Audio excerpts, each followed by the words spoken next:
Hey guys, it's me, Mike. Well, as you can see, there's been a little bit of a change down here on the railroad. I have a new uh, project going on here at the house that they're going to start on Friday, a plumbing project, and I needed to get to the water main, so part of the railroad had to go. So, and there's no railroad operations because, well, the whole corner of the layout is missing. And it was kind of a shame too, because I was having fun over here on the middle industrial spur, busy shipping everything out. Anyhow, I have a question for Killer B. This is another question. How do they determine at a customer, how do they determine if they're using the railroad's cars or if they're going to use, lease or private cars? Does the railroad make those arrangements, or does a third-party logistics or freight brokerage firm make those arrangements?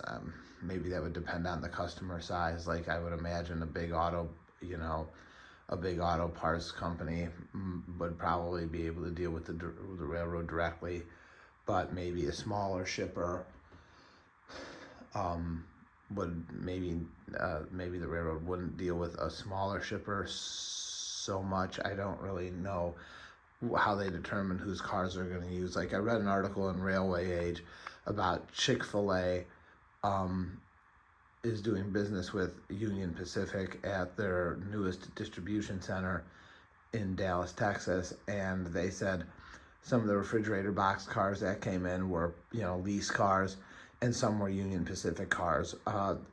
Is that a case-by-case basis? Will the railroad provide cars to certain customers and then others, the railroad, the customers on their own?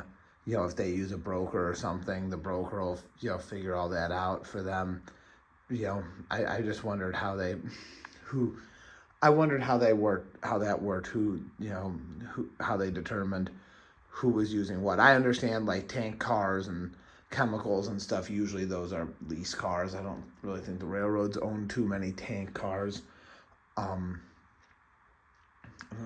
I don't know, in this day and age, I think BNSF and Union Pacific own a lot of refrigerator cars, but CSX and Norfolk Southern, I really don't think own too many, if any. Chessie System never did own any refrigerator cars. Conrail did. They didn't have a very big fleet, but they did own some because they inherited them from the Reading. And most of those, I would have to imagine, are in the scrapyard now.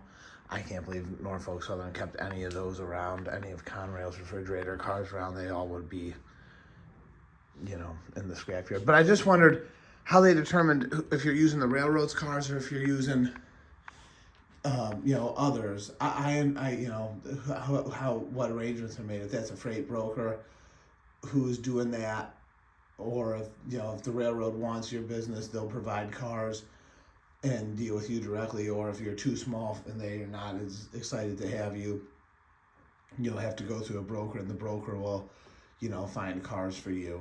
I just had wondered how all that worked. Okay, have a nice day, everyone. Bye.